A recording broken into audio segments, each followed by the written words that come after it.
Hello, good morning, good afternoon, at good evening po sa ating lahat. At ayan, ngayon po ay araw ng Sabado. Ang oras natin ay -10 para alas 6 ng hapon. At galing po kami sa Ikapan? sa Galaan. Ayan, hindi po, gumala. Isang ano lang, nagbisita kami ng Simbahan. simbahan. Ang aming binisitang simbahan ay ang Saint Peter in Paul dito sa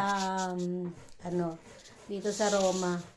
At pagkatapos po na makagala, ito nandito na kami sa bahay, kami lang mag-asawa. At kami ay maggagawa ng suman. Sabi ng aking asawa ay good for two. Suman balinghoy po. Ayan. So, tingnan niyo kung anong aming gagawin. Shout out po dyan sa mga marunong magawa ng suman. Hello, hello, hello. Ayan. Kami po ay... Yes, ito po, nagkukorkor. Ayan. Hindi makita masyado. Medyo kasi malapit. Yan. Ayan. Ano? Yan. At good for two po.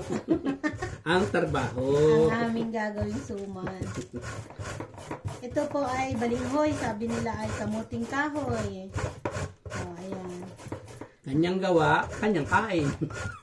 Ang lalaki po ng ano ba tawag sa inyo? Yar-yar. Pag-yar-yar. Ang alam kong yar-yar, yung pangkumpay sa baka. Kaya, ayan. Huwag mo na isasama ang busil, ha? Yes, my dear. Medyo lang, baka mataga. Pero, dahan-dahan lang para hindi mas makapal. Kahit siya medyo malapad-lapad ng konti, pero, hindi naman siya makapal dahil dahan-dahan lang naman. Ayan. Yan, ito po ang aming Trabaho ngayon. pinagkakaabalahan ngayong oras na ito. Black Saturday. Pag ang mag-asawa ay nagkakaisa, kahit dadalawa, masaya, di ba? Ay, sure. Lambing horse. Alam kong pangkaraniwan na po ito sa maraming mga Pilipino ang gumawa ng ng sumang balinghoy. Kahit dito sa ibang bansa ay nagagawa. Dahil po dito may nabibili rin ang mga nagtitinda lang nga lang ay mga Malahi. Sri Lanka, Bangladesh, or mga ano pa yung isa? Thailand. Hindi. Mga Chinese. May tinda rin sila. Pero kalimitan Bangla. mga Bangladesh. At saka yung mga Ethiopia, yung doon nanggagaling yung kanilang. Meron na rin po nabibili dito na mangga, pero yun ay export syempre. Wala namang mangga dito sa Italia talaga.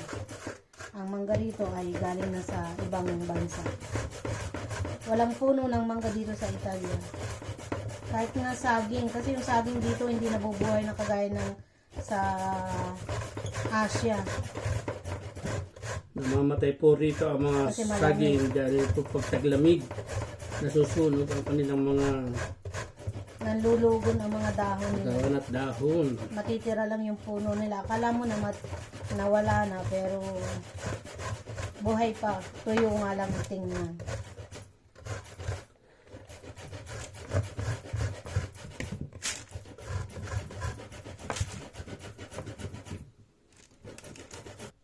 Hello! Ayan, mga ka-Evans.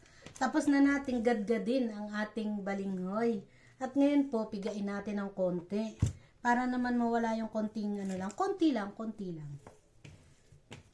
Para mawala naman yung kanyang tubig-tubig na konti. Tapos, lalagyan na natin siya ng asukal. Ganito lang, konti lang. Kasi meron siyang pait na konti. Kayo rin ba ay ganito gumawa? O, yan kita nyo. May tubig siya na konti. Kailangan natin tanggalin yung konting yun. Ayan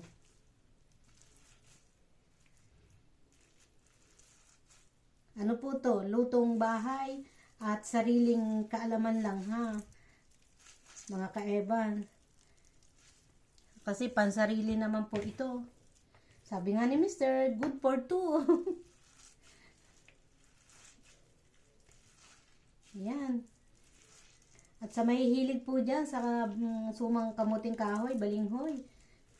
Medyo nga lang mahaba yung proseso, pero madali naman siyang gawin. Oh, diba?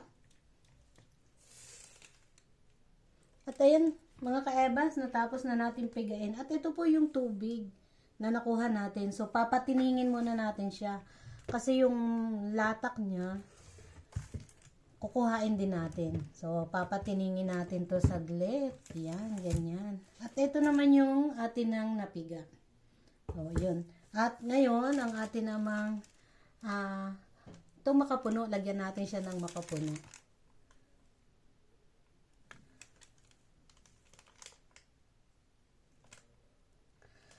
Ayan guys, at ating mga ka-Evans, ayan, isinilagay ko na po itong makapuno. Nilagyan ko siya ng makapuno para naman masarap-sarap ang ating gagawing suman, balinghoy. Ayan. Haluin na natin. At yan mga ka-Evans, nilagyan na rin natin ng sugar na brown. Dito po, walang sugar na katulad sa Pilipinas na ano. Kaya ito, mga nasa sugar na brown nilagay natin. Nilagyan na rin natin ng konting asin, syempre, para mag-ano ay yung lasa niya. At ngayon, hahalu-haluin na lang natin. At hintayin natin siyang mag-mix ng maayos. At umpisahan na po natin na gawain. Balutin kahit papaano sa dahon. Meron po tayong nabiling dahon na nilagay ko po sa freezer. At ngayon ay nilabas ko, kanina pa siya. At pwede na siyang pagbalutan maya-maya lang. I-ano lang natin. Haluin lang natin itong ating gagawing suman. O, ayan. Ito siya. Ayan. So, yun lang po. At ito naman guys, ang ating dahong gagamitin. Hindi ko po alam kung anong dahon ito kasi binili ko din lang ito sa mga bangla. At ayan, atin na siyang paghahati-hatiin kasi ready na yung ating gagawing suman. Na-mix na natin, na paghalo-halo na natin ng makapuno at saka itong asukal na brown. Ayan. At mamaya lang papakita ko sa inyo kung paano ko siya balutin kahit papano na lang kasi good for two lang. Guys, makikitid yung dahon natin mga ka-Evans kaya kahit papano na lang balot dito. Akin pang ilalaib siya kasi medyo tuyo pero sariwa, man tawag doon. Hindi siya magandang pagbalutan kasi hindi siya dahon na malalapad. So, yun lang. Maya-maya, pakita ko sa inyo. Yan guys, mga ka-Evans, ganyan no. Kasi yung dahon ko ay makitid. Kaya kung gano'n lang siya kahaba, gano'n din lang yung aking paglalagay ng balinghoy nang gagawin natin. So, mamaya, pakita ko na sa inyo pag yari na siyang lahat. Tingnan nyo guys, at tayo maglalaib ng dahon. Ayan o.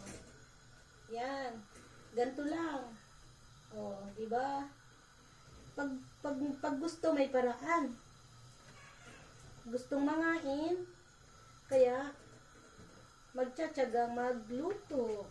Yan, mainit. Ayan mga ka-Evans, ang akin pong ginawa. O, kita nyo yan. Kinapos po ako sa dahon, kaya gumamit ako ng foil. Pero ilang piraso lang naman yung foil ko. Ayan. At alam niyo na, pag naluto ito, syempre may merienda na tayo or may pang-almusal. So, hanggang dito na lang po at alam niyo na rin naman kung kailan, ilang minuto, ilang oras to pwedeng lutuin.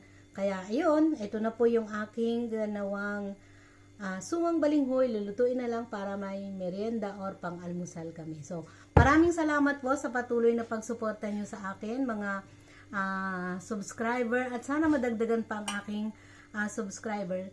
Kamusta po kayong lahat sa aking mga bago at lumang subscriber? At thank you ng marami kay Sir Aspel Roma. Kay sa kanyang team Sako, maraming salamat sa patuloy na pagsuporta sa mga silent subscriber po dyan. Thank you ng marami. I love you all. Maraming salamat. Sana po palagi niyo akong suportahan. Bye-bye. God bless you all. At ingat po kayong lahat. Thank you. God bless.